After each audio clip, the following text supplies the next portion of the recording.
Hello, everyone. Welcome to the Spooky Noodles Podcast. Today, we're going to be covering the story Abandoned by Disney. The story was written by Slimebeast, who is a notable creepypasta author. He has authored other popular stories such as Funny Mouth and Lost Episodes.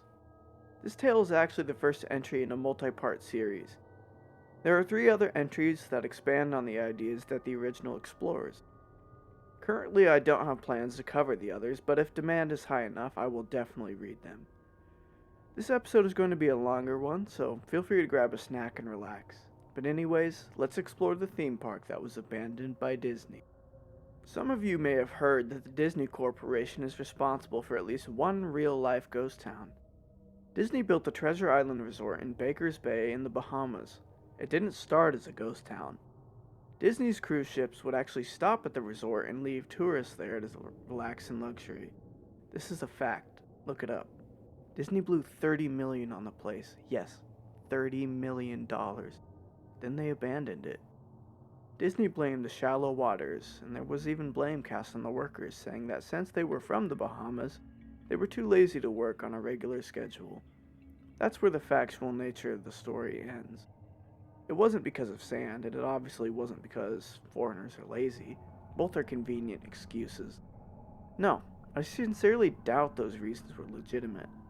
Why don't I buy the official story? Because of Mowgli's Palace. Near the beachside city of Emerald Isle, North Carolina, Disney began construction of Mowgli's Palace in the late 1990s. The concept was a jungle-themed resort with a large, you guessed it, palace in the center of the whole thing. If you're unfamiliar with the character of Mowgli, then you might better remember the story, The Jungle Book. If you haven't seen it anywhere else, you know it as the Disney cartoon from decades past. Mowgli is an abandoned child in the jungle, essentially raised by animals and simultaneously threatened and pursued by other animals. Mowgli's Palace was a controversial undertaking from the start. Disney bought up a ton of high-priced land for the project, and there was eventually a scandal surrounding some of the purchases. The local government claimed eminent domain on people's homes, then turned around and sold the properties to Disney. At one point, a home that had just been constructed was immediately condemned with little to no explanation. The land grabbed by the government was supposedly for some fictional highway project. Knowing full well what was going on, people started calling it Mickey Mouse Highway. Then there was the concept art. A group of stuffed shirts from the Disney Corporation actually held a city meeting. They intended to sell everyone on how lucrative the project was going to be. When they showed the concept art, this gigantic Indian palace surrounded by jungle, staffed with men and women in loincloths and tribal gear, well, suffice to say, everyone flipped their shit. We are talking about a large Indian palace, jungle, and loincloths, not only in the center of a relatively wealthy area, but also a somewhat xenophobic area of the southern USA. It was a questionable mix at that point in history. One member of the crowd tried to storm the stage, but he was quickly subdued by security after he managed to break one of the presentation boards over his knee. Disney took that community and essentially broke it over its knee as well. The houses were razed, the land was cleared, and there wasn't a damned thing anyone could do or say about it. Local TV and newspapers were against the resort at the beginning, but some insane connection between Disney's media holdings and the local venues came into play, and their opinions turned on a dime. So, anyway, Treasure Island, the Bahamas, Disney sunk those millions in and then split. The same thing happened with Mowgli's Palace. Construction was complete. Visitors actually stayed at the resort. The surrounding communities were flooded with traffic and the usual annoyances associated with an influx of lost and irate tourists. Then, it all just stopped. Disney shut it down and nobody knew what the hell to think. But they were pretty happy about it. Disney's loss was pretty hilarious and wonderful to a large group of folks who didn't want this in the first place. I honestly didn't give the place another thought since hearing that it closed over a decade ago. I live maybe 4 hours from Emerald Isle, so really I only heard the rumblings and didn't experience any of it firsthand. Then I read this article from someone who had explored the Treasure Island Resort and posted a whole blog about all the crazy shit he found there. Stuff just left behind. Things smashed, defaced, probably ruined by the disgruntled former employees who had lost their jobs. Hell, the locals from all around probably had a hand in wrecking that place. People there felt just as angry about Treasure Island as folks here did about Mowgli's palace. Plus, there were rumors that Disney had released their aquarium stock into the local waters when they closed, including sharks. Who wouldn't want to take a few swings at some merchandise after that? Well, what I'm getting at is that this blog about Treasure Island got me thinking. Even though many years had passed since its closing, I figured it might be cool to do some urban exploration at Mowgli's palace. Take some photos, write about my experience, and probably see if there was anything I could take home as a memento. I'm not gonna say I wasted no time in getting there, because honestly it took me another year after I found that Treasure Island article to get around to going up to Emerald Isle. Over the course of that year, I did a lot of research on the Palace Resort, or rather, I tried to. Naturally, no official Disney site or resource made any mention of the place. That had been scrubbed clean. Even odder, however, was that nobody before myself had apparently thought to blog about the place or even post a photo. None of the local TV or newspaper sites had one word about the place, though that was to be expected since they had all swung Disney's way. They wouldn't be out there lauding their embarrassment, you know. Recently, I learned that corporations can actually ask Google, for example, to remove links from search results, basically for no good reason. Looking back, it's probably not that nobody spoke of the resort, but rather their words were made inaccessible. So in the end, I could barely find the place. All I had to go on was an old-as-hell map I received in the mail back in the 90s. It was a promotional item sent out to people who had recently been to Disney World, and I guess since I had been there in the late 80s, that was recent. I didn't really intend to hang on to it. It just got shoved in with my books and comics from my childhood. I'd only remembered it months into my research, and even then it took me another few weeks to locate the storage bin my parents had shoved it all into. But I did find it. Locals were no help, as most were transplants who had moved to the beach in recent years. Or old residents who just sneered at me and made rude gestures the second I managed to say, "Where would I find Mowgli's?" The drive took me through an inordinately long corridor of overgrowth. Tropical plants that had run rampant and overpopulated the area mixed with the native species of flora that actually belonged there and tried to reclaim the land. I was in awe when I reached the front gates of the resort. Tremendous, monolithic wooden gates whose supports to either side looked like they must have been cut from giant sequoias. The gate itself had been gouged in several places by woodpeckers and eaten away at the base by burrowing insects. Hanging on the gate was a sheet of metal, some random scrap with hand-painted letters scrawled in black. Abandoned by Disney. Clearly the handiwork of some past local or an employee who wanted to make some small protest. The gates were open enough to walk through, but not drive, so grabbing my digital camera and the map, whose flip side showed a layout of the resort, I set off on foot. The inner grounds of the place were just as overgrown as the entryway. Palm trees stood untended and ragged among piles of their own coconut. Banana plants similarly stood in their own stinking bug-riddled refuse. There was the sort of clash between order and chaos. Carefully planted rows of perennial flowers mixed with obnoxiously tall weeds and stinking blackened mushrooms. All that remained of any outdoor structures were broken, rotting wood and various charred bits of unidentifiable material. What was most likely an information booth or an outdoor bar was now simply a pile of assorted debris chopped up by past vandalism and ravaged by weather. The most interesting thing on the grounds was a statue of Baloo, the friendly bear from the Jungle Book, which stood in a sort of courtyard in front of the main building.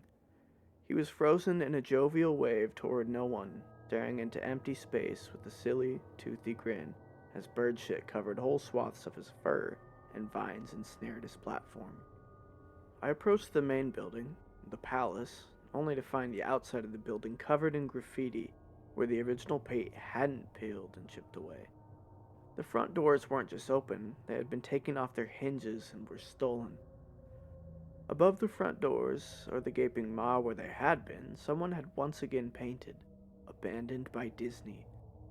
I wish I could tell you about all the awesome stuff I saw inside the palace. Forgotten statues, abandoned cash registers, a full-fledged secret society of homeless bums, but no.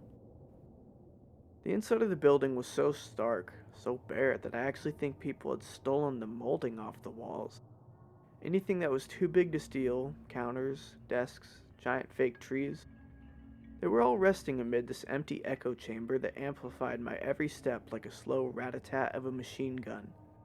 I checked the floor plan and headed to all the locations that might seem in any way interesting. The kitchen was, as you'd imagine, an industrial food prep area with all the appliances and space, no expenses spared. Every glass surface was broken, every door knocked off its hinges, every metal surface kicked and dented. The entire place smelled like very old piss. The huge freezer, not even remotely cool now, had row upon row of empty shelf space. Hooks hung from the ceiling, probably for hanging cuts of meat, and as I stood inside for a moment, I noticed they were swinging. Each hook swung in a random direction, but their movements were so slow and small that it was almost impossible to see. I figured it had been caused by my footsteps, so I stopped one from swinging by clutching it in my fist and carefully letting it go, but within seconds it started to swing once more. The bathrooms were in much the same state as the rest of the place. Just like the Treasure Island resort, someone had methodically smashed each porcelain commode with coconuts and other implements. There was about a half inch of rancid, stinking, stagnant water on the floor, so I didn't stay there for very long. What's odd is that the toilets and the sinks, and the bidets in the ladies' room, yes, I went there, all dripped, leaked, or just ran freely. It seemed to me that they should have shut the water off long ago. There were plenty of rooms in the resort, but naturally I didn't have time to look through them all. The few I did peer into were similarly wrecked, and I didn't expect to find anything there. I thought there was actually a television or radio in one room, as I really think I heard a quiet conversation coming out. Though it was like a whisper, probably my own breathing echoing in the silence, or just another case of the sound of flowing water playing tricks on the mind, this is what it sounded like. "I don't believe it." There was the short, unknown reply. "I didn't know that. I didn't know that. Your father told you." Once more, an unknown reply, possibly just weeping. I know, that sounds ridiculous. I'm just telling you what I experienced, why I thought there might have been something running in that room, or worse, some vagrants who had holed up there and probably would have knifed me. At the front doors of the palace again, I figured I hadn't found anything of note and had wasted the trip up. As I looked out the door, I noticed something interesting in the courtyard that I had apparently missed. Something that would give me at least one thing to show for all my trouble, even if it was just a photograph. There was a lifelike statue of a python, maybe 80 feet long, coiled up and sunning itself on a pedestal right in the center of the area. It was almost time for the sun to start setting, but the light fell onto the object in the perfect way for a photograph. I approached the python and snapped a photo. Then I stood on my toes and snapped another. I moved closer again to get the detail of its face. Slowly, casually, the python lifted its head, looked directly into my eyes, turned, and slithered off the pedestal, across the grass, into the trees. All 80 feet of it. Its head long disappeared into the woods before its tail even left the sunning spot. Disney had released all their exotic animals onto the grounds. Right there on my floor plan map was the reptile house. I should have known. I'd read about the sharks at Treasure Isle, and I should have known they'd done this. I was dumbfounded, just utterly stupefied. My mouth must have been hanging open for the longest time before I came back down to earth and snapped it shut. I blinked a few times and backed away from where the snake had been, back toward the palace. Even though it was totally gone, I still wasn't taking any chances and backed my way into the building. It took a few deep breaths and slapped my own face to get myself right in the head again after that. I looked for a place to sit down, as my legs were feeling a bit like jelly at this point. Of course, there was no place to sit down unless I wanted to recline in the broken glass and dead leaf carpet or haul myself up onto a desk of questionable reliability. I had seen some stairs near the palace's lobby and decided to go have a seat there until I felt better. The staircase was far enough away from the front of the building to be relatively clean, save for a startling accumulation of dust. I pulled a wedge of metal off the wall, once again painted with the "Abandoned by Disney" motto I'd become accustomed to. I placed the wedge on the stairs and sat on it to keep at least somewhat clean. The stairway led downward below ground level. Using my camera flash as a sort of improvised flashlight, I could see that the staircase ended in a metal mesh door with a padlock. A sign on the door, a real sign, read, "Mascots only. Thank you." This perked up my spirits a little bit for two reasons. One, a mascots only area would have definitely had some interesting stuff back in the day. Two, the padlock was still in place. Nobody had got down there. Not the vandals, not the looters, nobody. This was the one place I could actually explore and perhaps find something interesting to photograph or wantonly steal. I'd come to the palace essentially agreeing with myself that it was okay to take anything I wanted because, hey, abandoned.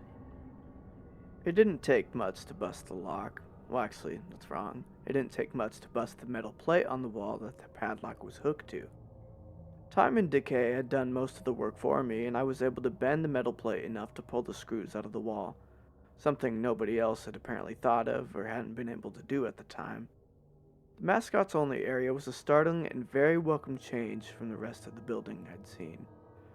For one, every second or third fluorescent light overhead was illuminated, even though they flickered and faded randomly. Also, nothing had been stolen or broken, even if age and exposure were definitely taking their toll.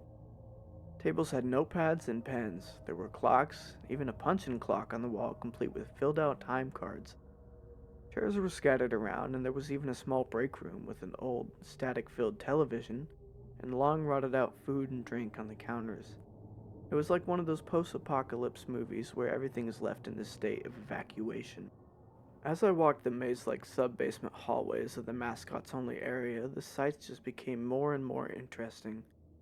As I went further, desks and tables were knocked over, papers scattered and almost melted with the damp floor, and a large carpet of mold was slowly overtaking the real rotting crimson floor covering. Everything was just sort of squishy. Anything wood disintegrated into mush when I applied even the least amount of force, and clothing items hanging on hooks in one of the rooms simply fell to moist threads if I tried to unhook them.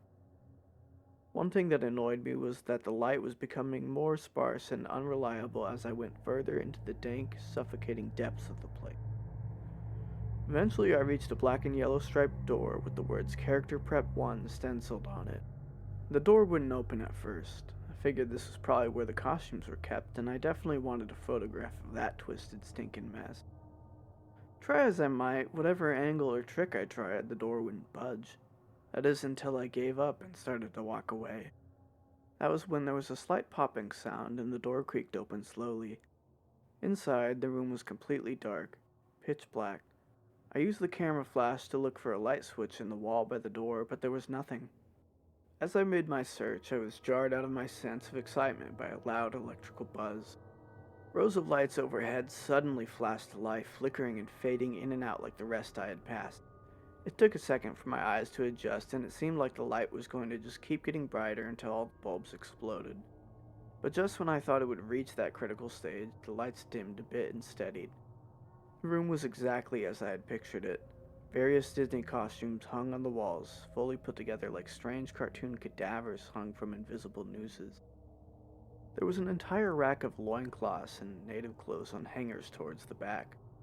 What I found odd and what I wanted to photograph right away was a Mickey Mouse costume at the center of the room. Unlike the other costumes, it was lying on its back in the center of the floor like a murder victim. The fur on the costume was rotten and shedding, creating bare patches. What was even odder, however, was the coloring of the costume. It was like a photo negative of the actual Mickey Mouse, black where he should be white and white where he should be black. His normally red overalls were light blue. The sight was off-putting enough that I actually put off photographing the thing until last. I took a picture of the costumes hanging on the walls, upward angles, downward angles, side shots, to show an entire row of frozen, putrid cartoon faces, some with plastic eyes missing. Then I decided to stage a shot, just one of the bedraggled characters' heads on the slick, grimy floor. I reached for the headpiece of a Donald Duck costume and carefully removed it so the thing wouldn't fall apart in my hand. As I looked into the face of the wide-eyed, moldering head, a loud clattering sound made me jump with fright. I looked down at my feet, and there between my shoes was a human skull. It had fallen out of the mascot head and shattered into pieces at my feet. Only the empty face and lower jaw remained staring up at me. I dropped the duck head immediately, as you'd expect, and moved for the door. As I stood in the doorway, I looked back to the skull on the floor. I had to take a picture of it, you know. I had to. For any number of reasons that may seem silly, but only if you don't think it through. I need proof of what happened, especially if Disney was going to somehow make this go away. I had no doubt in my mind right from the start that even if it was just gross negligence, Disney was responsible for this. That's when Mickey, that photo-negative opposite Mickey in the middle of the floor, started to get up. First sitting up, then climbing to its feet, the Mickey Mouse costume, or whoever was inside of it, stood there at the center of the room, its fake face just staring directly at me as I mumbled no over and over and over. With shaking hands, a violently thrashing heart, and legs that had once again turned to jelly, I managed to lift the camera and aim it at the opposite creature now quietly sizing me up. The digital camera screen displayed only dead pixels in the shape of the thing. It was a perfect silhouette of the Mickey costume. As the camera moved in my unsteady hands, the dead pixels spread, marring the screen wherever Mickey's outline moved to. Then the camera died, went blank and quiet, and broken. I raised my eyes once again to the Mickey Mouse costume. "Hey!" it said in a hushed, perverted but perfectly executed Mickey Mouse voice. "Want to see my head come off?" It started to pull at its own head, working its clumsy, glove-clad fingers around its neck with clawing, impatient movements, similar to a wounded man trying to pull himself free of a predator's jaws. As it worked its digits into its neck, so much blood. So much thick, chunky, yellow blood. I turned away as I heard a sickening tearing of cloth and flesh. I only cared about getting away. Above the doorway out of this room, I saw the final message clawed into the metal with bone or fingernails. Abandoned by God. I never got the pictures out of the camera. I never wrote the blog entry about it. After I ran from that place, fled for my sanity, if not my very life, I knew why Disney didn't want anyone to know about this place. They didn't want anyone like me getting in, and they didn't want anything like that getting out. First and foremost, I would like to apologize for my Mickey Mouse impression. Sometimes I just have to do what needs to be done. It may have been embarrassing, but it was also a little fun. Especially when compared to a lot of other notable creepypastas, this story is super well written. The detail within it is very impressive, and this is definitely one of the most thoroughly written creepypastas I have ever read. Most of these classic stories don't scare me that much anymore, but this one is definitely an exception. A vividly disgusting and vile portrait is painted, and it is utterly horrific. Excluding the supernatural elements, this feels pretty real. If you enjoyed that story, please consider sticking around for more. Next Sunday, we will be exploring the legend of an infamous internet hoax. Our sources are linked in the show notes. If you've got any suggestions or tips for our future episodes, please contact us at our email spookynoodlespod@gmail.com or at our Twitter @spookynoodles. Your feedback is greatly appreciated. Make sure to keep your taste for horror alive by watching the next episode of Spooky Noodles on Apple, Spotify, Amazon, or YouTube. Thank you for listening.